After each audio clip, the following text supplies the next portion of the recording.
Now, The Hunt Palmer Show. He needs care and treatment. You are now listening to The Hunt Palmer Show, brought to you by Daryl May Remax Partners on 104.5 ESPN Baton Rouge. Is this a great country or what? Locking down the middle of the day, live from the Raising Cane studio. This is Hunt Palmer.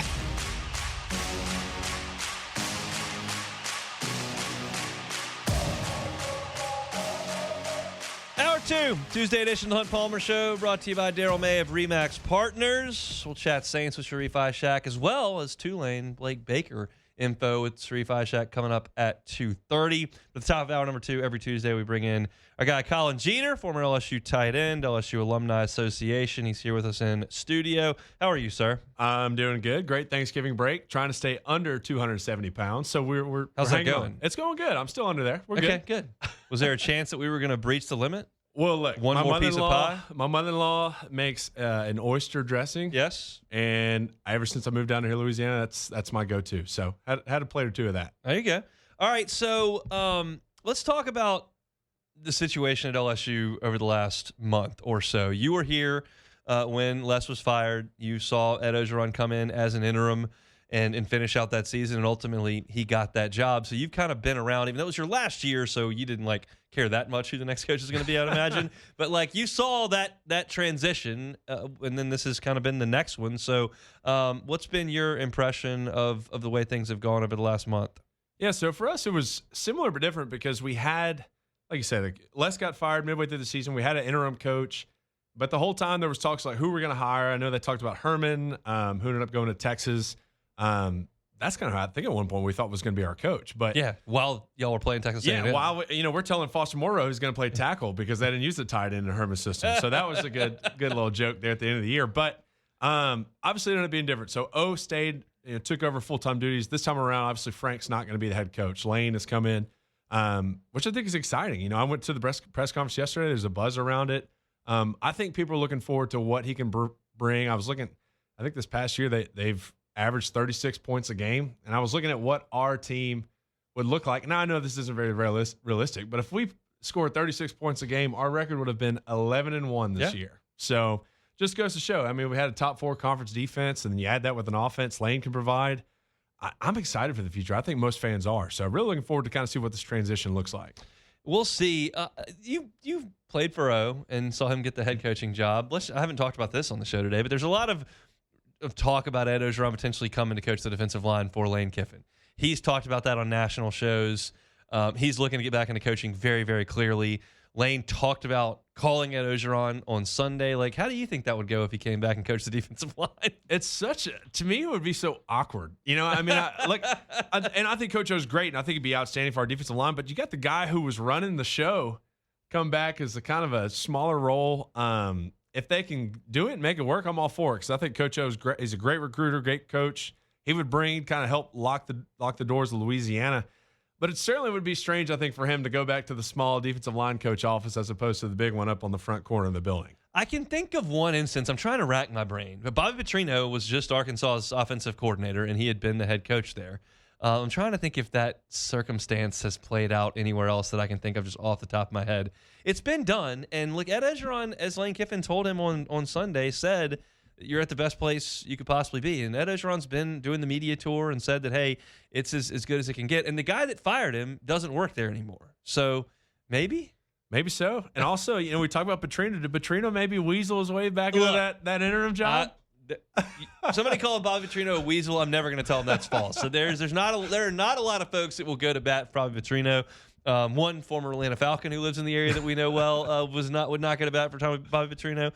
But it's interesting for sure. You mentioned you were at the press conference yesterday. You know a lot of people that were there. Kind of what was the vibe? Again, I just think excitement, and I keep coming back to the word buzz. The guy walks in, of course, the place gets quiet, he gets set up. Verge does an outstanding job introducing him and what LSU's about and why he's such a great fit. And then he gets up there and tells the story of his journey and the mentors he had, one being Pete Carroll, one being another former coach I guess we refuse to mention. But I think all that really has led to where he is now. Obviously, he talked about driving by the stadium. I think he even called Coach O and told me it just made him want to talk like him. Yeah. But, I think he's really invested into what Death Valley, what LSU's fan base, what everything can bring to the offense he provides and kind of the system he runs. I think that could be just an awesome match made in heaven.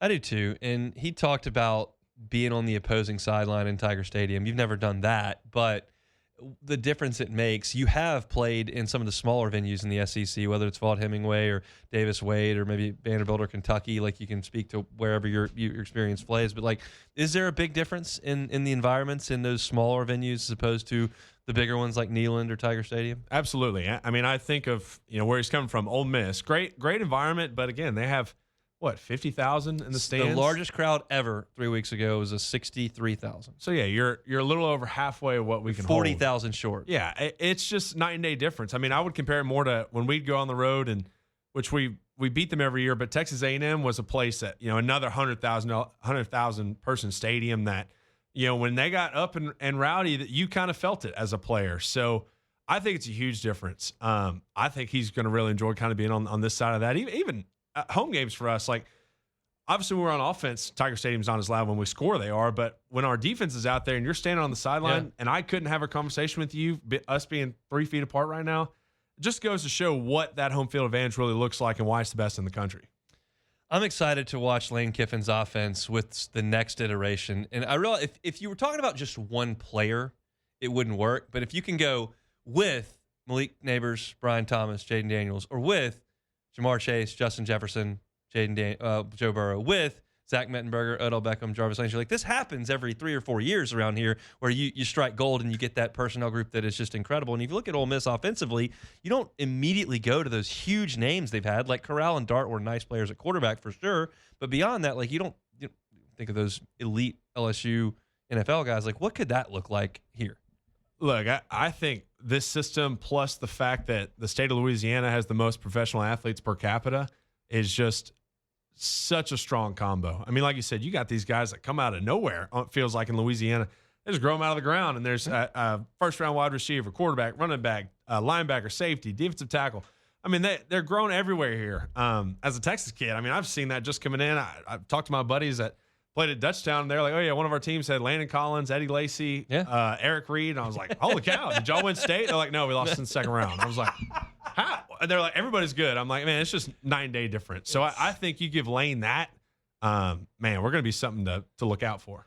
I'm curious your thoughts on this, because you mentioned you're a Texas kid. You come in here, you're wearing LSU Alumni Association gear, and Lane Kiffin talked about going out recruiting nationally with that logo in these colors in this stadium. And he said, I know what access we had to players the place I was, and this is just a little bit different. And I talked about it in my first hour, like, it's a lot different. The Ole Miss brand is a lot different than the LSU brand. You're a part of that. Like, how strong is that? And you leave the state all the time. Look, I'm going to be obviously biased in this scenario, but I talk about it all the time, especially in my job now when I'm talking to alums and everything. There is not a more powerful brand in the country than LSU. I mean, when you go to the airport, next time you walk around, whether you're in Denver, Atlanta, New York, look at how many LSU logos you see on a backpack or a hoodie or a shirt. I mean, it's everywhere. I truly believe we have the most powerful brand in the country. I think it extends much further than a school like Ole Miss. I have so much good to say about it. I think truly that you give a guy like that the power of that brand, the athletes it comes with. That's why these coaches, his mentors, really push him to take this job. I mean, it truly is the best job in the country, and I think we're going to have results to show for here in the next 3 or 4 years. I asked a guest in the first hour of this question. I'll ask it to you. There was a time when a new coach got some time to get his feet on the ground. Lane Kiffin's a superstar in the sport, and you're in an era where you can overhaul the entire roster in a month. What are the expectations next year for LSU? I think to start, obviously, is offensive improvement. I mean, this year we average 18 points a game. It's just not going to get it done. So that, to me, would be step one. Look, I'm a big believer, and I know the portal's changed that because, like you said, you can change your roster and turn it over on a much faster pace. But I like the idea of giving a coach 3 or 4 seasons to truly show incremental improvement and get a full recruiting, 4-year class in of guys you've brought in for your system. I'd like to see some patience, but obviously at LSU there's not much of that. But I think if we show improvement year over year as far as offensive stats, everything we got going, as well as we find a coach that seems to be invested in what we got going on down here, I think he's going to have a lot more leash to work with. If I would have gotten Lane Kiffin for a little bit of a breakout session yesterday, one of the questions I would have liked to get his answer on, it would have been a great soundbite, but just to get his answer on is, do you know who your first game is against?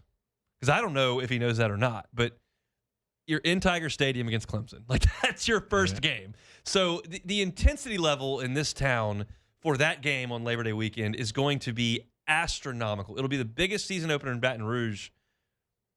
I don't have one for you that's second. And it'll be Lane, it'll be Clemson and Dabo, and that's going to be such a massive, massive environment.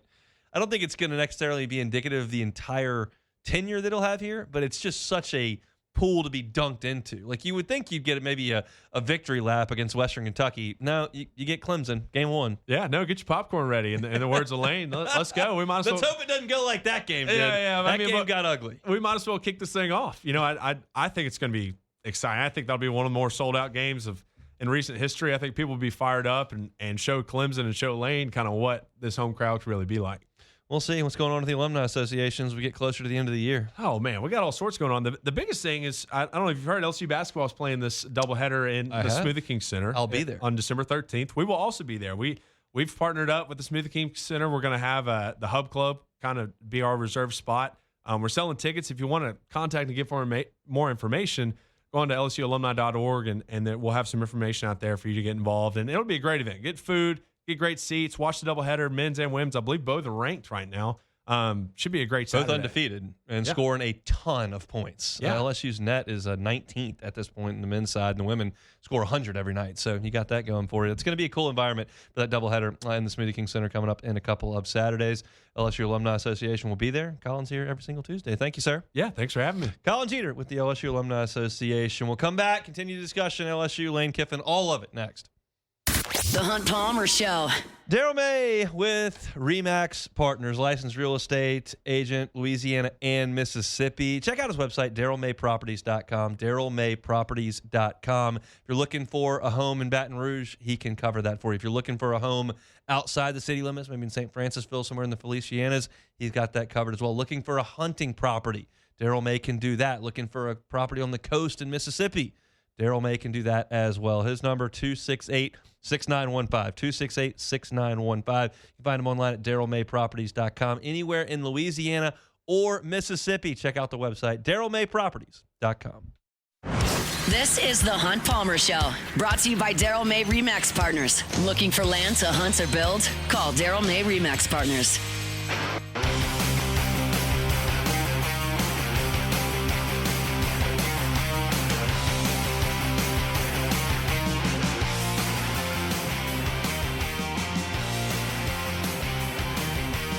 Blake Baker headed for Tulane. We'll talk to somebody in New Orleans. Sharief, Ishaq, WDSU coming up in 15 minutes. We'll also talk about the New Orleans Saints. We didn't talk any Saints yesterday, and we're not going to talk a lot of Saints today, but we are going to talk about the Saints for about 10 minutes. You know, do we? We got to talk about the Saints. It's the NFL team of the state. They're a great team, great franchise, proud history. We trying to have a good Tuesday, man. We don't need to bring the mood down. On cloud nine. We don't need to be. Sharief's always full of sunshine. We'll talk to him in 12 minutes. I want to get back to some Lane Kiffin sound, some of the stuff that I heard yesterday that was interesting to me. And one of the questions was about his offense, which is obviously as dynamic as any in the sport. He did it at Alabama. He did it at Florida Atlantic. He's done it at Ole Miss. This is not some flash in the pan with a quarterback. This is a guy that is won with Blake Sims at Alabama, that is won with Florida Atlantic talent at that level for 2 conference championships, that went to Ole Miss and has been in the top 20 in total offense in the country every year, in the top 8 every year but one. It's an incredible offense that he had an interesting description of and reason for that makes a ton of sense. I think that we have the most unique offense in the country because of learning from so many people along the way. We hired Art's son Kendall at FAU and then learned a ton, and then really combined that over what we had done over the years at USC, at different places, at Alabama, and then said, okay, what if we combine these two and take this up-tempo spread system, but then really still do it with problem plays, problem formations. I really grew up really under 3 people. My dad, for my whole life, Monty Kiffin, then Pete Carroll, then Nick Saban. So really, I basically spent the majority of my life with those 3 defensive minds. Over time, always listening to them, what gave them problems as 3 of the best defensive minds to ever coach this game, and then think about, okay, combine all that they said and put this thing together. And so it's been a great offensive run because of that. That's very interesting because he's not being hyperbolic to suggest that Nick Saban, Pete Carroll, and Monty Kiffin are 3 of the greatest defensive minds in the history of football. Like literal football. Like that is not hyperbole. Would you think of anyone defensively in college football history that you would put above Nick Saban? I wouldn't. Pete Carroll's a defensive minded coach who put a dynasty together at USC and then went and won the Super Bowl with the Seahawks. And then you got Monty Kiffin, who is as respected a defensive mind as has ever coached in the National Football League. And Lane Kiffin has been around those guys for decades. It's amazing. And he's taken that and he's put it to the offensive side of the football. And I think that's fascinating. And you think about the tempo that he's played with, and then a lot of tempo teams run things that are fairly vanilla. I'm not an X and O football guy, but the thought was that Chip Kelly's offense at Oregon was pretty vanilla, but no one knew how to catch up with these guys. So they just couldn't stop them. This is some tempo, but there's the problem plays, the problem formations that Lane Kiffin's put together, which is interesting. And that's one piece of Lane Kiffin as a coach that everyone respects. And the other is this new era of roster assembly and everything that he has been on the forefront of at Ole Miss. And he talked about that. We've been very successful because we've had great players. We've been very successful because we've hired great assistants that fit together. I think that college football has changed a lot over the years. And I think that a thing that we do extremely well is, we don't just think outside the box. We create a new box. The way that we do things is not traditional, and just because in the book of coaching, this is how we do it, or it was done that way before. We're always looking for new ideas, trying to figure things out, and that started years ago with the innovative offense and changing the style of offense that we played over the years. And then with that, from high school then into portal recruiting and embracing that and figuring out a way to put the best collection of players together where we were at. And I think the record shows we did a really good job of that. It does. It shows you won 50 games in 5 years, which is a remarkable accomplishment at Ole Miss. And you bring that to LSU and you feel like you can elevate it. We'll see if he does, but you feel like he certainly can. And part of that in this new era with the transfer portal is also NIL. And you realize that the NIL rules are not the same today as they were when Ole Miss went crazy with the Grow Collective with NIL. It's not the same. There's a clearinghouse and things have to be done a little bit differently. And when he was surveying the different options, he said there were 4, Ole Miss, LSU, Florida, and whatever the other one was, Penn State, UCLA, who knows, Auburn, I don't know. But you surveyed those, and he had this to say about the NIL plan and what LSU laid out. I told Jimmy Sexton, don't tell me the numbers, okay? I want to make a decision that has nothing to do with money for me. Now, tell me the numbers and the plan for what the money is for the players, because that's everything in that area. To me, it was very important and very critical. And Verge and his team had a really, really good plan. Even talked to some donors that are part of that plan here to see exactly how does that work. And there's a great plan here. There's a great plan of how we can come together with what we bring and what players around the country want to play for us and play in our systems, and then have that support to be able to do that so that they want to play for us and they get taken care of financially, which obviously nowadays is the world of college football, and it's very important and critical to them, which it should be. And this was the best setup. That definitely played a factor into it. Look, that's amazing. I mean, I don't know the inner workings of LSU's plan for name, image, and likeness, which is different than LSU's plan for revenue sharing. I've got a pretty good handle on what LSU's plan for revenue sharing is. Football gets 75%. You're looking at somewhere in the neighborhood of $18 million that the university will take out of its revenue and share that with the football team. But you've also got NIL on top of that, where you've got to create marketable opportunities for LSU, and LSU is very much positioned to do that.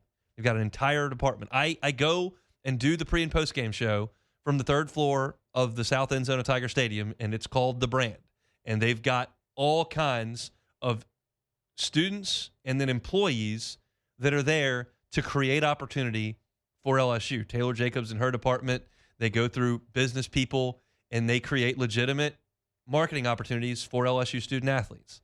And there's money set aside for that and relationships with boosters and donors and businesses to make that happen. And it's not just boosters and donors, it's national brands that if you reach a level at LSU where you warrant a national brand, you can make significant money at LSU like a lot of student athletes have done here. Jaden Daniels made a lot of money here. Olivia Dunn made a lot of money here. You can make a lot of money here. Angel Reese made a lot of money here. If you reach a level to where those deals are warranted and the clearinghouse will clear them. And Lane Kiffin's obviously happy with that. Now, you felt a little bit of deja vu yesterday with this answer because his predecessor just about saying this one chapter and verse 4 years ago. To win big, as you go through this decision and you look at different places and all the things involved, to win big, you need everybody pulling in the same direction. And I felt through this process that definitely the leadership here at LSU was all in line and all in place to give us that. I know that we have, with the passion of LSU family and our LSU players, that we have everything to bring championship football back to LSU. Now, this was Brian Kelly's big thing, alignment. And you know how that worked out. However, I don't think this is incorrect. I think when Brian Kelly took the job and you had John Bell Edwards as the governor and Scott Woodward as the AD, and then you had Brian Kelly come in as a football coach, I think you had alignment there. Halloween of this year, you had none. You did not have a president of the university. You did not have a permanent athletic director. And you didn't have a football coach. Well, the governor, who appoints more than half the board, that board picked a president. And the president said the AD was full-time. And the AD is permanent, and he was the one who hired the coach. So that alignment is there again.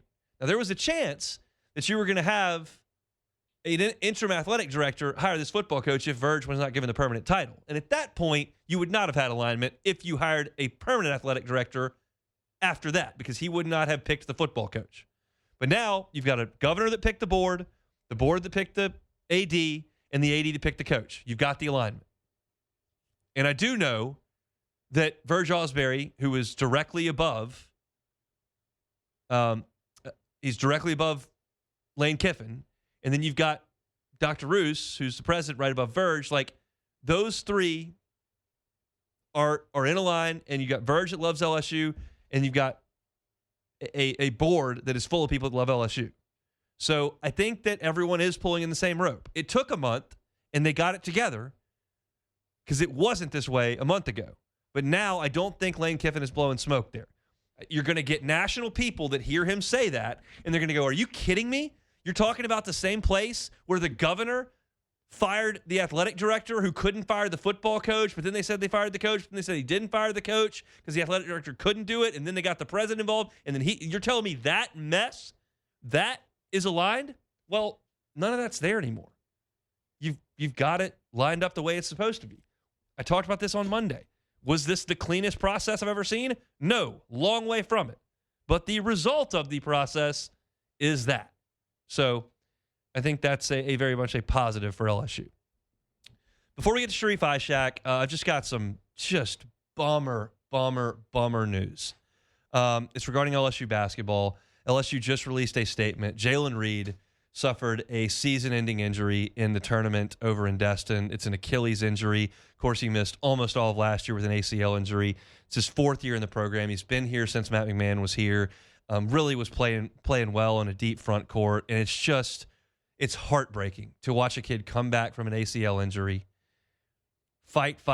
We were watching him practice all of October with that brace on his knee, came out, was playing some good basketball, and then it hurts his Achilles, and is going to miss the season. Now, last year, LSU had no way to make up for his loss. You had Damian Collins, who was severely undersized physically. You had Corey Chess, who was undersized in terms of his height.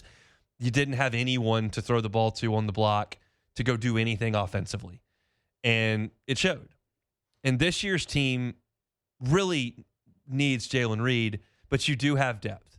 You've got Mike Nwoku, who's playing phenomenal basketball, as good as any big man statistically in the Southeastern Conference. You do have a former player of the year in his conference in Marquell Sutton, who's big and 6'9", and an older player and physical and can score. You've got Robert Miller in his second year, who's done some good things. I don't think you're going to dip into the bench for Gilhool, the freshman. I think he's a little ways away from playing. But you do have 3 guys that are 6'9" or taller that can absolutely play at the SEC level. So that's more than you had last year. But losing Jalen Reed, it hurts this team as far as the depth in the front court, and your heart just breaks for him to come back from that and then to have it taken away again before conference play starts, before you even got into the month of December. Just a gut-wrenching loss for LSU basketball. They'll play tomorrow, and I am going to talk about LSU tomorrow. They're going to play Boston College in Chestnut Hill tomorrow. Boston College has not had a good start to the season. LSU should be favored in that game, I would think. I haven't seen a line on it, and hopefully they'll still go up there and win the game. And I still have reasonably high hopes for this LSU baseball team based on expectation, but that just stinks. I saw the release that came across my screen as I was playing that sound in this segment, and saw a statement about Jalen Reed and went, well, that's not going to be good. And I clicked it and saw that in the headline. It just really bums me out, man.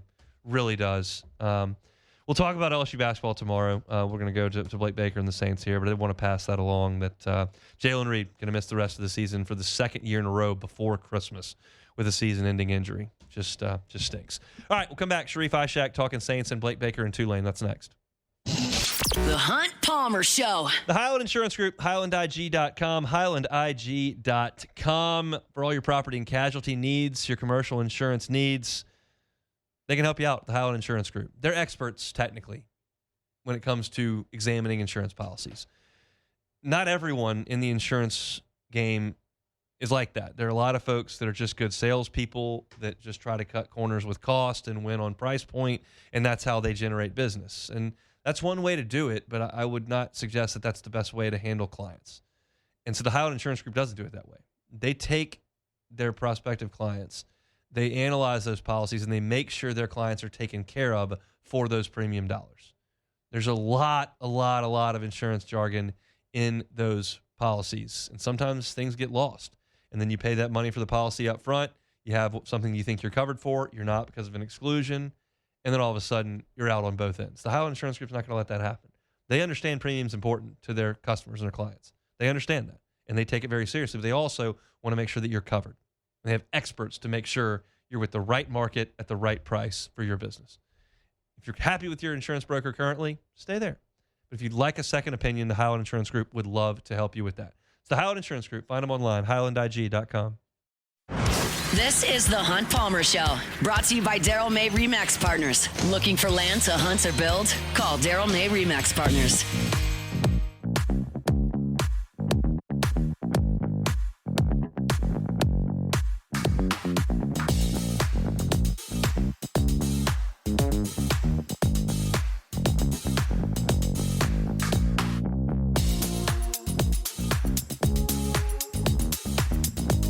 All right, we've done over 90 minutes of radio.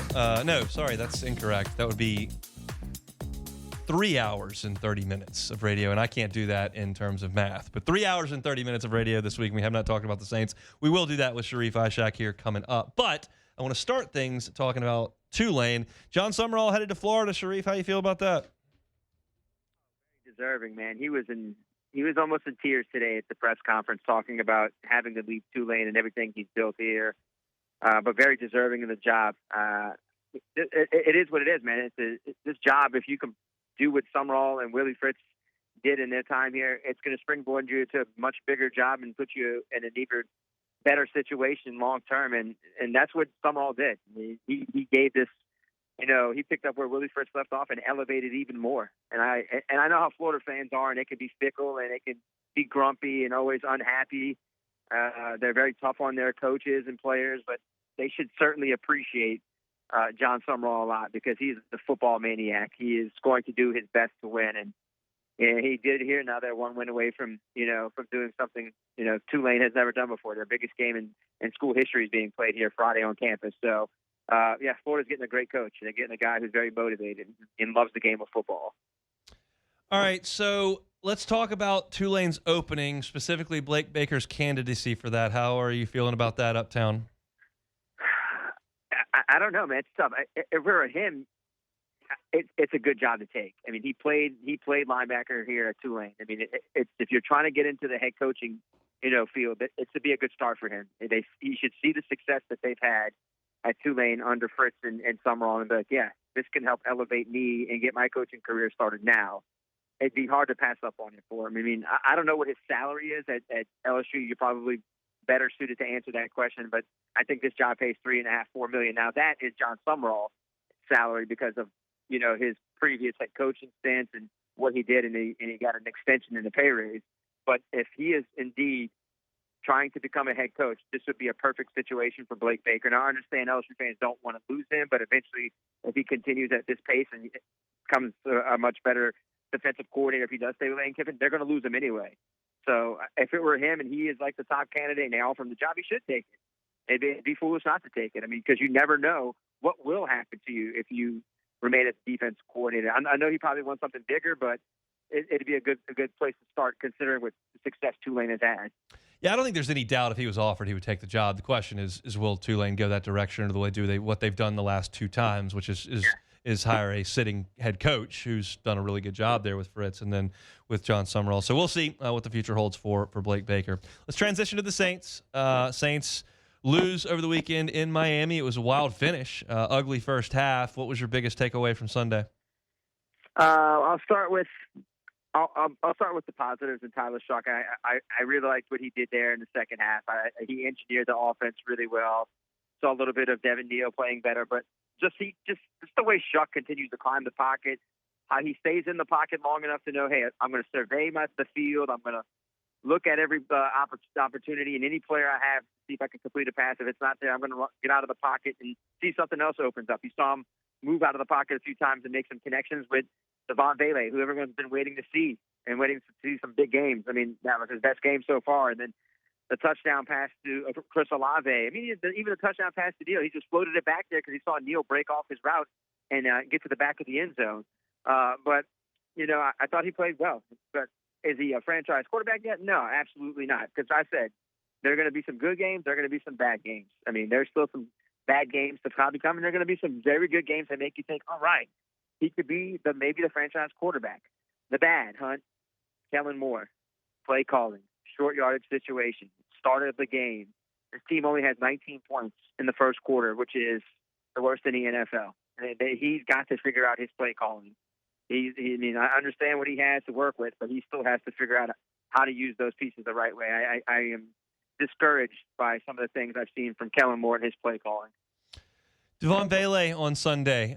You feeling more ambitious, more optimistic about that trade after that, or just one day?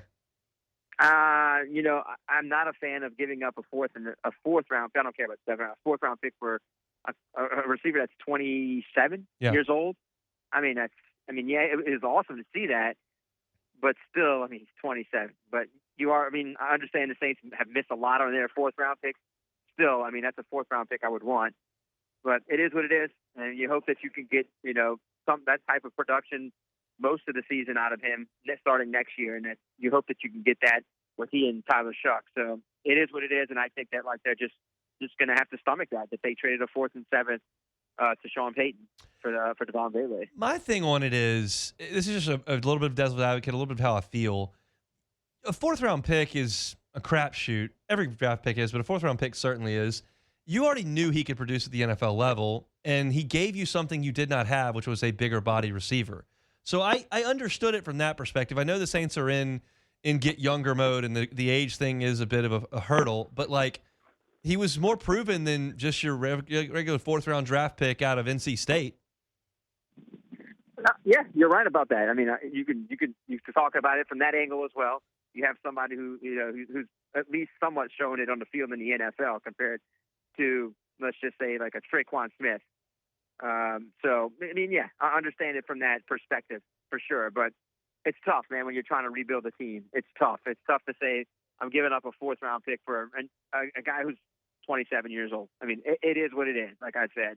They've done it. They've moved on from it. At least they have a good idea what he could do after watching that one game. Look, they needed that big body. They needed the possession receiver, and I think that's what Kellen Moore said. It's finally good to see that he and Tyler can connect and they have something moving forward. But now we need to see more. But also we need to see more for more. So that's the thing.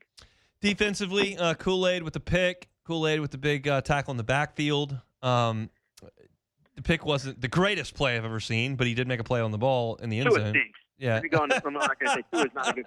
He leads the NFL in interceptions. He's not a good quarterback. So you're not ready to praise Kool-Aid for his effort on Sunday?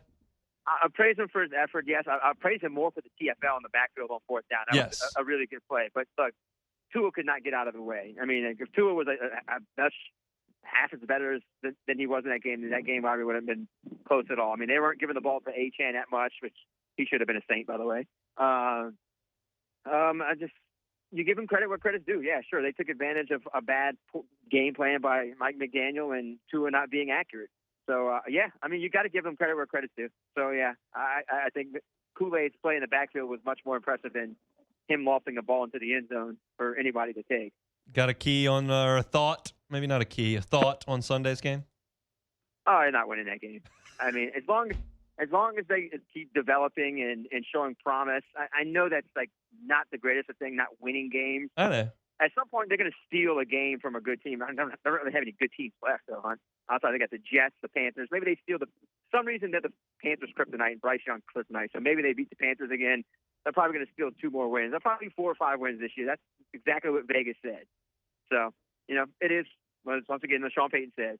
It is what it is. Continue showing development and show promise for the future and get to that draft and make sure you have another good draft because some of these picks are panning out, at least for their rookie seasons, and you want to make sure you have another good draft in 2026. That's the plan. That's what the Saints have got to do. We'll talk to you about all this next week. Thanks, Sharief. I'll leave you with this. You either die a hero or you live long enough to see yourself become the villain. Hop aboard the lane train, baby. Choo-choo.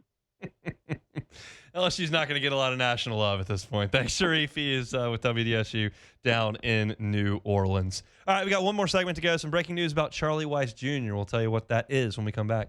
The Hunt Palmer Show. One Bath and Closets. OneBathAndClosets.com is the website. David Duvall and his team, 30 years redesigning and remodeling bathrooms and closets.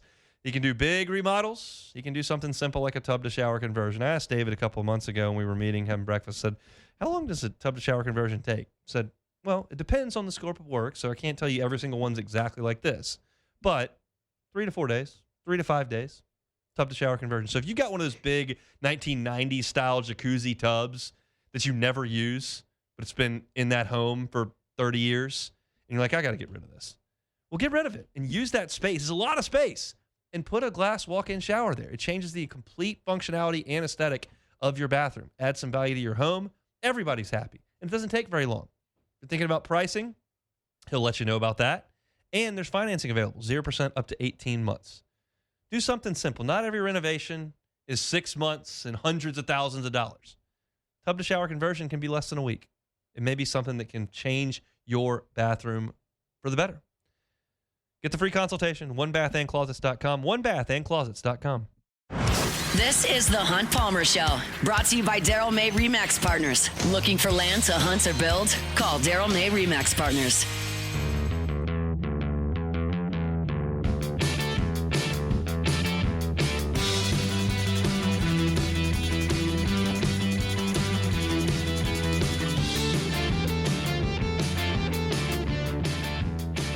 Wrapping things up, Tuesday shows brought to you by Daryl May, Remax Partners, licensed realtor in Louisiana and Mississippi, looking to buy or sell a home or some land.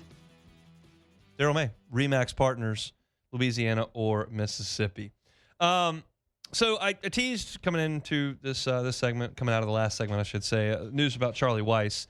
Ole Miss put out a Twitter photo of its coaching staff for the playoff, and Charlie Weiss Jr. is on it. And we know from Wilson Alexander's reporting yesterday at The Advocate that Charlie Weiss has signed a 2-year deal with LSU. Both those are true. Charlie Weiss is under contract at LSU, and he's going to coach Ole Miss in the college football playoff. Lane Kiffin issued a statement via LSU today that said, with the playoff committee releasing updated rankings tonight, I wanted it to be known that after conversations with LSU, we are allowing Charlie to return to Ole Miss to coach the team during the playoffs. I've already made the committee aware of this, and I'm hopeful this decision will allow Ole Miss to receive the highest ranking possible because these great players are very deserving of that. I'm excited that Charlie will be back to help coach the greatest team in the history of Ole Miss. There's a statement.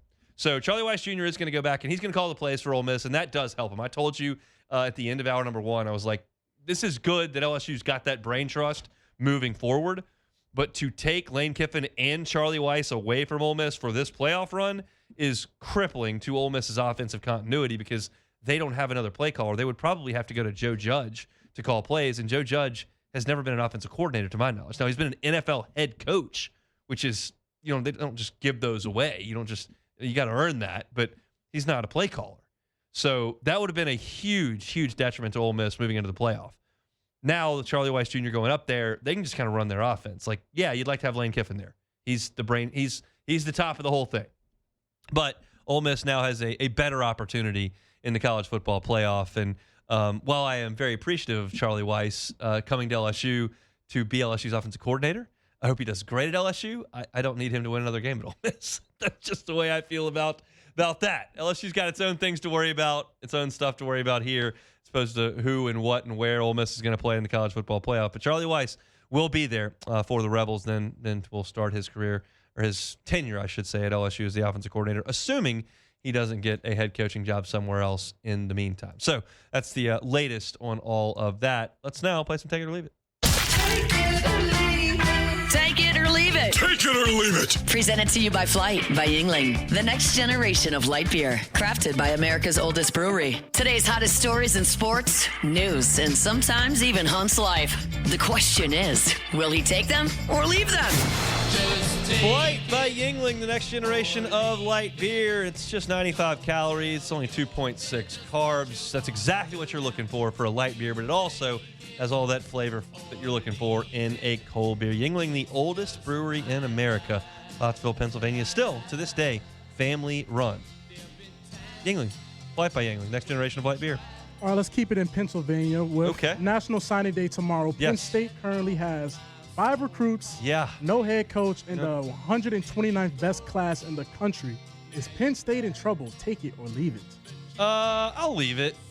Just leave it alone. High school class right now, not the biggest deal in the world. It feels like they kind of know where they're headed with the coach. It might be Kalani Sitake, and we'll see what he can pull from BYU. They're very different places, BYU and Penn State, geographically, and then in terms of the culture. But when you're right behind Harvard in signing classes, it's a tough scene, and that's right where Penn State is right now. 5 commitments. It's not good in Happy Valley, but they made the decision to move on from James Franklin. They got to find somebody that's better than James Franklin. That's the goal, and then you go to the portal and try to fill out your roster. And the funny part is their whole recruiting class is actually at Virginia Tech now. It is. Yeah, that's right. That kind of stings. Okay, so the New Jersey home of Eagles, the New Jersey home of Philadelphia Eagles offensive coordinator Kevin Patullo was vandalized with eggs early Saturday morning, according to Morristown Police Department. The incident occurred after the Eagles' 24-15 home loss to the Chicago Bears on Friday. Egging the coach's house for poor performance. Take it or leave it. I'm going to leave that one. Leave it alone. People do really, really stupid stuff. I'm not sure it's the best use of time to run out to the Oxford airport and yell obscenities at Lane Kiffin and block his vehicle. I'm not sure it's the best thing to do is to go and throw eggs at a coach's house because you're not happy with how his unit performs. I think people are a little nuts. I don't think it's an awesome idea to run to Twitter and bash people and athletes when they drop a ball or make an error or strike out. I think it's just I think that's just pretty pathetic behavior, but it's going to happen today and tomorrow and for the next 50 years because people just have to express themselves that way.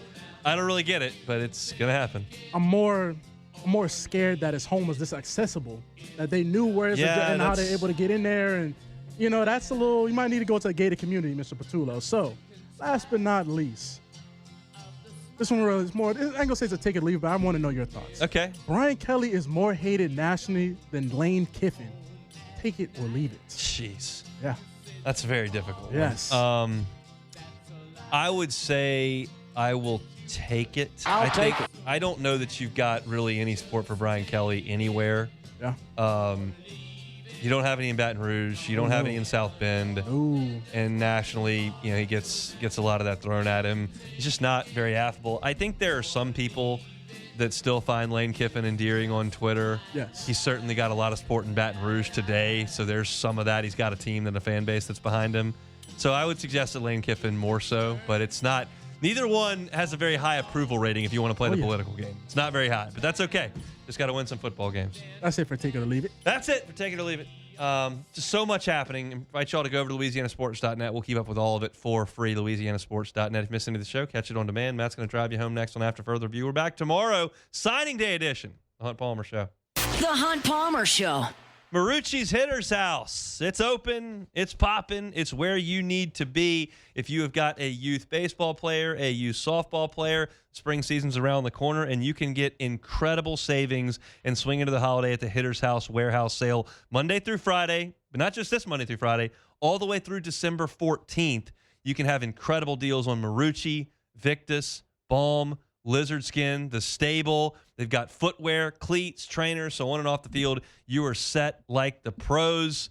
Got bats from Marucci's Reckless, the Nova Lit from Victus. You can take them to the cage, try them out in the batting cage. You can do that as well. And I'll invite you, if you take the tour, you can get 20% off the Hitter's House that same day. So go take the campus tour. You can find information and tickets for the tour at maruccisports.com/campus-tour. That's maruccisports.com/campus.tour. The Hitter's House.